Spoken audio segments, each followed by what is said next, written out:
Hello, I'm Barbara Emodi, and this is the first chapter of my book, Crafting for Murder. Jerry Richards, CKGC Gasper's Cove's radio's voice of the waves, spoke into the mic, but his eyes were on me. Valerie Rankin, are you saying you tricked the province into believing in a business that doesn't exist, selling merchandise you don't really have? He sat back and waited. The roots of my hair prickled hot under the tight leatherette headset. The tiny wood-paneled room closed in on me. It smelled of Old Spice and burnt coffee. The last time I'd been in a radio station, I was working as a night cleaner at the Canadian Broadcasting Corporation's office in Halifax, Nova Scotia's capital. When my neighbor said he could set up an interview because the announcer owed him rent, he didn't tell me it was going to be this hard. Jerry, it's not the way it sounds. The Department of Tourism wanted businesses owned by women for the Out and About guide. I went online and applied. I wasn't expecting to hear back, to be honest. Had this man never had nothing to lose, never done anything on an impulse? You told them about a grand opening of some kind of crafters co-op, am I right? Jerry was awfully smug for a man in a one-room radio station above the credit union on Front Street, in an office chair missing one wheel, duct tape holding it all together. Look, this is rural Nova Scotia, I said. All I want is to get crafts out of people's houses and into a central location. How hard could it be? Besides, if I couldn't get something organized here soon, I would be back to the city and the dead-end jobs I'd done most of my working life. I couldn't let that happen. Everyone in Gasper's Cove makes something. It's all there is to do now the fishery's slowed down. We knit, crochet, carve, sew, make pots and jewelry. I looked up at the foam egg carton stapled to the ceiling. I was sure Jerry had done that himself. Jerry leaned towards me, his pilled fleece vest zipped and straining over a worn polycotton shirt.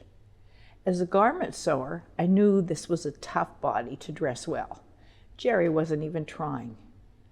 Where's this co-op thing of yours, this consignment shop thing, located? It's not exactly located, Jerry.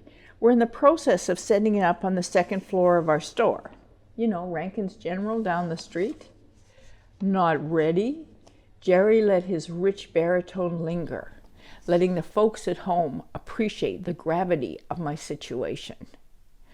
The space will be ready, no problem, I said. We've just got to clean it up a bit and start collecting crafts. How do you propose to do that? Jerry asked. I've told my sewing students to spread the word, I said, catching Jerry's smirk at the mention of what to him was a mundane female activity.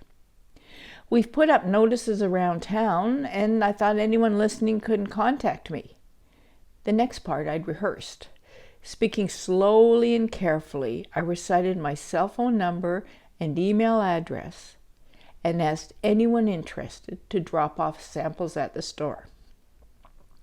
It was a relief when Jerry turned from me to his mic, raised a finger for me to wait, listening to something only he could hear, and flicked a switch. The faint beat of the Guess Who echoed in the room. I was done. Sliding his headset off and down his neck, Jerry reached for mine. Had the warden in earlier, he's got a bigger head than you, in more ways than one, had to adjust this. First time doing radio? He asked as he leaned into me, brushing his hands over my hair as he freed me from the earphones. He'd had bacon and onions for lunch.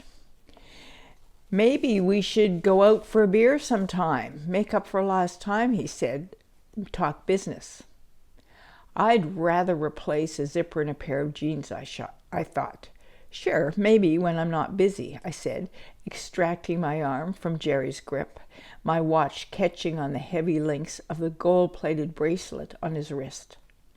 Pulling myself free, I stood up too quickly and knocked a chair with a crash onto the studio floor. And I left. But before I closed the door behind me, I turned and looked back. There he was, the voice of the waves himself. Classic rock in the background, electrical cords tangled around his feet, a broken chair in his hands. My mind snapped a picture. I'd remember this.